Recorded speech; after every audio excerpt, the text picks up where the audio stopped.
Nu ką, Janmaras, iš patirties galiu pasakyti, kad šiam traktoriui nepatinka turėti priekinius ratus. Taigi viena pusė pakėliau traktorių, neklyba. Kita pusė klyba ir pasakysiu gan normaliai. Tai iš patirties galiu pasakyti, kad dar kažkiek pravažiavus, tą ratą tikrai pamėsiu.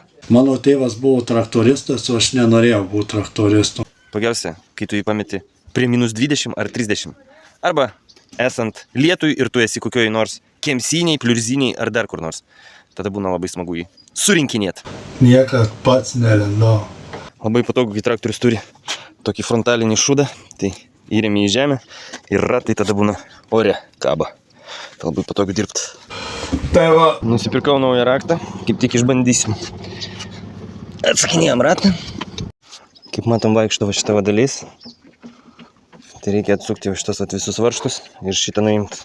Man tas pats, ką tu nori, tą tu darai gyvenime. Aš tai tik tiek galiu pasakyti, aš neapsikraunu kitais, man tai pofiu, tu darai, ką tu nori. Tai va, atrodo visa šita fignia iš vidaus. Taip, čia biškiai apibėgo pas mane, bet nieko. Ir kad guminiai kilimai, tai galima bus išsivalyti. Bet kas pas mane atsisuko? Yra du varžteliai, vienas ir antras. Varžtas, pasirodo, neatsisuko, o jisai nulūžo. Jisai buvo va surakintas su kitų varžtų, kad jie neatsisukinėtų, nes visą laiką atsisukinė.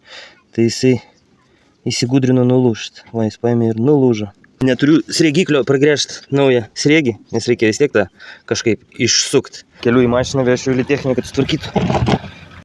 Įdėjau į bliūdą, nes kitaip netelpa. Petrai, dedam diržą. Statom ant D, reiškia duodam džipui garo. Pasigarsina muzikėlę.